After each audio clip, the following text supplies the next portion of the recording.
Večer v posledný novembrový deň sa začalo tohtoročné adventné obdobie. Práve z tohto dôvodu sa v sobotu 30. novembra konalo požehnanie adventného venca v areáli obecného úradu.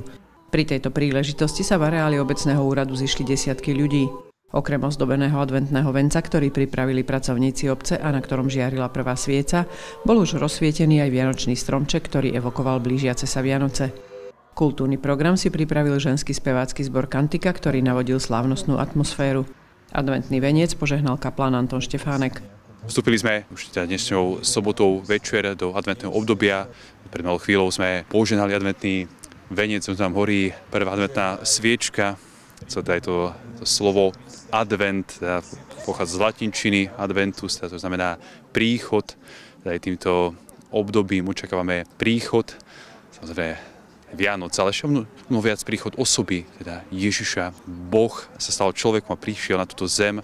My sa neustále chceme pripomínať jeho príchod v čase, ale zároveň druhý rozmer je to, že neustále prichádzať do našich srdc, do našich životov, do našich rodín, do našich obcí, miest, národov, do celého sveta, priniesť seba samého pokoj, nádej, ktoré tak všetci veľmi potrebujeme. Zároveň teda aj tretí rozmer, že teda príde v sláve, ho očakávame, tak je to aj taký čas očakávania, prípravy a k tomu aj máme aj adventný veniec, ktorý nám to chce pripomínať, teda aj tie 4 sviece, ktoré horia, teda tie 4 adventné nedele, ale vždy to svetlo, ktoré sa zapáli, aj symbolizuje práve Ježiša Krista, ktorý je svetlo sveta, práve aby tak do tej tmy, ktoré my môžeme prežívať, aj tmy, ktorú môže spôsobovať aj zlo, hriechu nás, aby práve to svetlo lásky ho prežiarilo.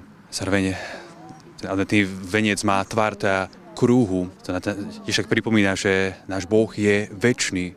Tak nám chceme navzájom, verte sestre, prijať taký krásny čas adventu aj vo svojich rodinách, také otvorenie srdca, zároveň aj teda pre príchod lásky a zároveň tú lásku tak žiť a niesť okolo seba, o svojich rodinách, medzi svojimi blížnymi, navzájom, medzi sebou, aby sme si pomáhali v našich životoch, aby sme sa navzájom dvíhali, tak ako sám Ježiš, Boh, ktorý je všemovúci, sa stal človekom, sa úplne uponížil, aby nás vyzdvihol, tak zároveň v tom nám dal aj príklad, aby sme aj my si navzájom pomáhali, aby sme sa dvíhali práve v tých krásnych slovách, ako hovorí aj svätý otec František, že ten jediný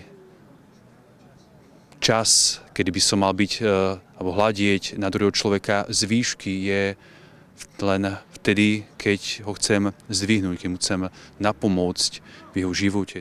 Po požehnaní atmosféru ešte umocnil ženský spevácky zbor a potom návštevníci podujatia zotrvali v areáli obecného úradu, aby sa zahriali horúcim čajom a porozprávali sa s priateľmi.